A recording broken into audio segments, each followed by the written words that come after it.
Baik, argumen akan saya mulai dari hitungan 3, 2, 1. Bismillahirrahmanirrahim. Assalamualaikum warahmatullahi wabarakatuh. Salam sejahtera untuk semuanya. Salam hormat bagi seluruh Dewan Juri. Perkenalkan, nama saya Yusuf Badri dari STIN Miftahul Huda sebagai leader of opposition yang akan menyanggah dari statement dari PM Minister, bahwasanya saya sangat tidak setuju dengan mosi Dewan ini percaya bahwa sekolah seharusnya berwenang menghukum siswanya yang melakukan segala bentuk perundungan di sekolah. Tentunya ada beberapa poin yang harus kita perhatikan, bahwa sekolah itu tidak harus menghukum seorang anak, karena pendidikan itu untuk berkembang seorang anak, untuk kemajuan akademik dan non-akademiknya. Di sini banyak beberapa hal yang harus kita perbaiki mengenai hukuman yang dilakukan oleh seorang guru kepada muridnya. Ini tentunya akan berdampak buruk bagi seorang siswa. Seperti kemarin banyak berita dan kasus yang berseliweran di masyarakat, bahwa diberitakan seorang murid melaporkan gurunya karena guru tersebut melakukan kekerasan dengan mencubit anak tersebut. Tentunya ini adalah salah satu hal yang harus kita benahi dengan pendidikan kita. Dengan hal tersebut kita tahu mental seorang anak itu lemah dalam dunia pendidikan jika harus hukuman itu dilakukan di sekolahan. Banyak sekali hal-hal dan kasus yang sedang marak-maraknya di sekolahan. Dengan adanya hukuman tersebut mengganggu konsentrasi anak untuk berkembang. Di antaranya ada beberapa di sini poin-poin yang berseliweran di masyarakat, yaitu yang pertama tadi, anak dicubit karena tidak menurut kepada gurunya dan tidak mengerjakan PR. Yang kedua, dipotong rambutnya karena gondrong. Yang ketiga, disuruh push up karena berisik di kelas. Yang keempat, dijewer karena pakaian tidak rapi. Ini adalah salah satu bentuk tindakan perundungan di sekolah yang harus kita tindak lanjuti, karena itu menyangkut kepada fisik seorang anak. Bahwasannya anak itu masih mengalami suatu perubahan yang signifikan, yang tentunya akan berdampak buruk bagi seorang siswa. Di sini juga dijelaskan ada beberapa dampak buruk bagi seorang anak ketika dia dihukum di sekolah.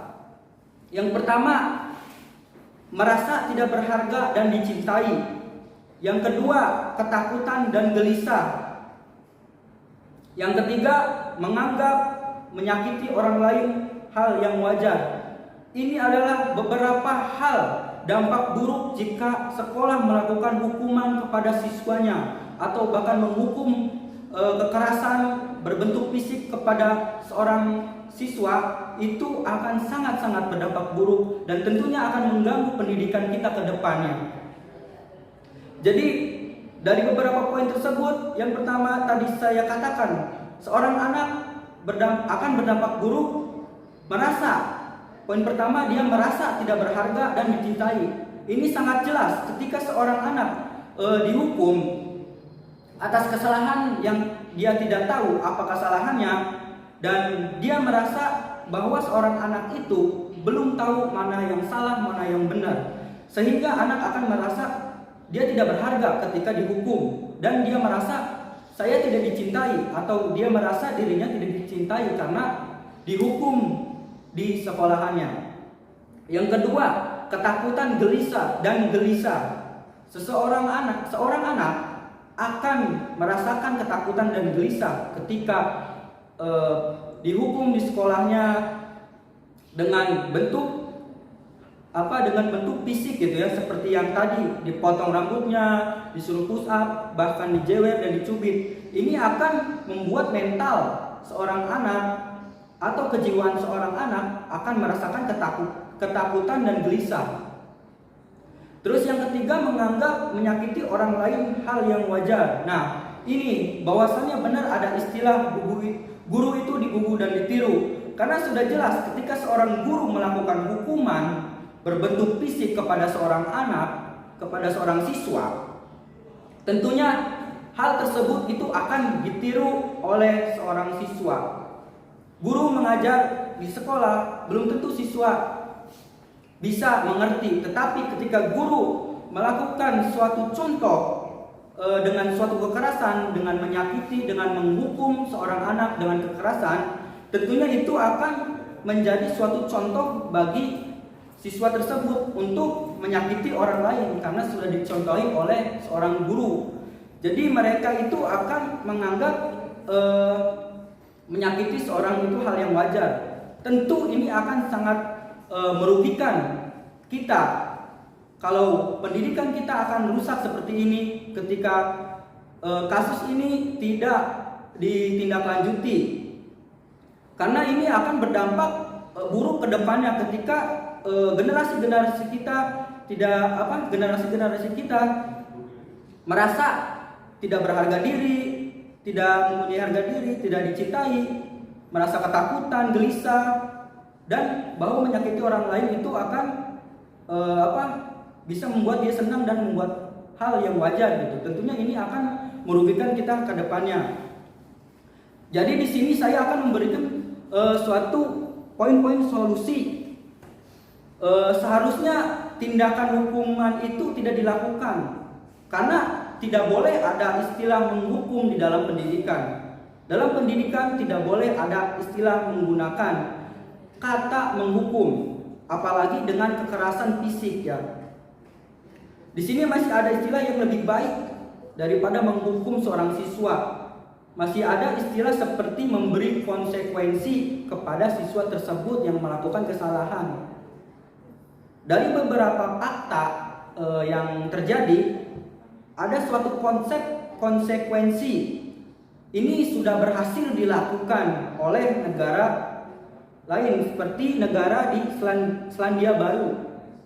Jadi ketika kita mau tetap mau mengikuti konsep hukum, kita harus mengubah kalimat hukum dengan menjadi kalimat konsekuensi agar siswa lebih disiplin secara positif. Ini tentunya hal yang baik ketika kita melakukan atau mencontoh tren yang dilakukan oleh Selandia Baru. Contohnya misalkan jika ada